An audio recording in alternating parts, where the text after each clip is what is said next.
అనేటువంటి ఒక ఆజ్ఞ జారీ చేయబడి ఉంది. దయచేసి ఈ రోజున చాలామంది వారు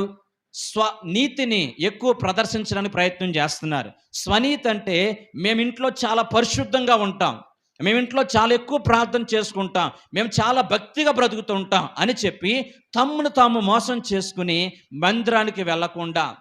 వాక్యము ద్వారా శుద్ధీకరించబడకుండా, వాక్యమని నేల ద్వారా తన శరీరాలని తన ఆత్మల్ని శుద్ధీకరించుకొనకుండా ఈ రోజున తమ్ముని మోసం చేసుకుంటూ ఈ రోజున అనేక మంది క్రైస్తవ సమాజం అంతా కూడా ఈ రోజున చాలా మంది యొక్క వ్యక్తిగత జీవితాలు చూస్తే స్వనీతిని ప్రదర్శించేవారుగా, స్వనీతిని కాపాడుకునేవారుగా, నేను పరిశుద్ధుణ్ణి, నేను ఏర్పరచబడిన వాడిని, నేను ప్రత్యేకించబడిన వాడిని, నేను దేవుని దృష్టిలో పరిశుద్ధునని చెప్పి లోలోపల ఒక తెలియనటువంటి గర్వం చేత ఈ రోజున చలామణి అయ్యేవారుగా మనం ఉండొద్దు. ఈ లోకంలో